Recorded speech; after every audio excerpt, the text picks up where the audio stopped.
ભક્તો રાધે રાધે, જય શ્રી કૃષ્ણ। શું તમારી સાથે ક્યારેય એવું બન્યું છે કે રાત્રે ગાઢ નિદ્રામાં હોવ અને અચાનક 3-5 વાગ્યાની વચ્ચે તમારી આંખ ખુલી જાય? તમે ફરી સૂવાનો પ્રયત્ન કરો પણ ઊંઘ ન આવે? જો તમારી સાથે આવું વારંવાર બની રહ્યું છે તો તેને કોઈ સામાન્ય ઘટના ન સમજતા। શાસ્ત્રો અને આધ્યાત્મિક વિજ્ઞાન મુજબ આ સમય કોઈ સામાન્ય સમય નથી, પણ બ્રહ્મ મુહૂર્ત છે। આ તે સમય છે જ્યારે બ્રહ્માંડની દિવ્ય શક્તિઓ પૃથ્વી પર સૌથી વધુ સક્રિય હોય છે। આજે આપણે જાણીશું કે આ સમયે આંખ ખુલવા પાછળનું અસલી રહસ્ય શું છે અને ઈશ્વર તમને કયો સંકેત આપી રહ્યા છે।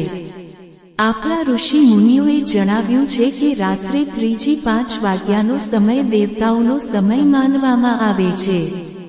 આ સમય આકાશમાં દિવ્ય શક્તિઓ ભ્રમણ કરતી હોય છે। જો તમારી આંખ આ સમયે અચાનક ખુલી જાય છે તો તેનો અર્થ એ છે કે બ્રહ્માંડની શક્તિઓ અથવા તમારા ઈષ્ટદેવ તમને કોઈ ખાસ હેતુ માટે જગાડી રહ્યા છે। એવું માનવામાં આવે છે કે જે આત્માઓ શુદ્ધ હોય છે અથવા જેમનું ભાગ્ય જાગવાનું હોય છે તેમને જ પ્રભુ આ પવિત્ર સમયે જગાડે છે। આ એક સંકેત છે કે ઈશ્વર ઈચ્છે છે કે તમે જાગૃત થાઓ અને તેમની સાથે જોડાઓ। જ્યારે આ સમયે આંખ ખુલે ત્યારે તેનો અર્થ એ પણ હોઈ શકે છે કે તમારા પિતૃઓ તમને આશીર્વાદ આપવા માંગે છે અથવા તમને આવનારી કોઈ મોટી સફળતા વિશે સાવચેત કરી રહ્યા છે। આધ્યાત્મિક દ્રષ્ટિએ આ સમય તમારી ઉર્જાને સર્વોચ્ચ સ્તર પર લઈ જવાનો હોય છે। આ સમયે વાતાવરણમાં નકારાત્મકતા સૌથી ઓછી અને સકારાત્મકતા સૌથી વધુ હોય છે।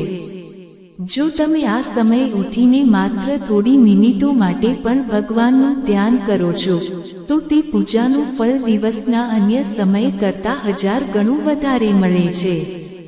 ઘણીવાર આપણને લાગે છે કે ઊંઘ પૂરી નથી થઈ એટલે આપણે ફરીથી સૂઈ જઈએ છીએ, પણ શાસ્ત્રો કહે છે કે આ સમયે જાગીને પરમાત્માનું સ્મરણ કરવાથી જીવનની મોટી મોટી મુશ્કેલીઓ આપોઆપ દૂર થઈ જાય છે। જો તમારી આંખ 3-5ની વચ્ચે ખુલે તો પથારીમાં બેઠા થઈને શાંતિથી ઊંડા શ્વાસ લો અને તમારા ઈષ્ટદેવનો આભાર માનો। આ સમયે માંગેલી કોઈ પણ દુઆ કે પ્રાર્થના સીધી ઈશ્વર સુધી પહોંચે છે, કારણ કે આ સમયે આકાશ તત્વ એકદમ શુદ્ધ હોય છે। આ સમય તમારી કલ્પના શક્તિ અને આત્મબળ વધારવા માટે શ્રેષ્ઠ છે। આધુનિક વિજ્ઞાન પણ માને છે કે આ સમયે આપણું મન આલ્ફા સ્ટેટ માં હોય છે, જ્યાં આપણે જે વિચારીએ છીએ તે હકીકત બનવાની શક્યતા વધી જાય છે। એટલે જ જો આ સમયે તમારી આંખ ખુલે તો ક્યારેય નકારાત્મક વિચારો ન કરવા, પણ તમારા સપના અને સફળતા વિશે વિચારવું। આ તે સમય છે જ્યારે તમે તમારી કિસ્મત જાતે લખી શકો છો। જો તમે આ દિવ્ય સંકેતને સમજી લો અને આ સમયનો સદુપયોગ કરો તો તમારા જીવનમાં ચમત્કારિક પરિવર્તન આવી શકે છે।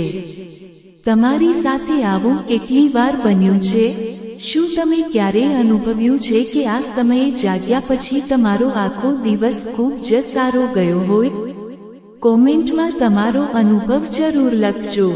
આ માહિતીને તમારા મિત્રો અને પરિવાર સાથે શેર કરજો જેથી તેઓ પણ આ દિવ્ય રહસ્યને સમજી શકે અને પોતાના જીવનને ધન્ય બનાવી શકે।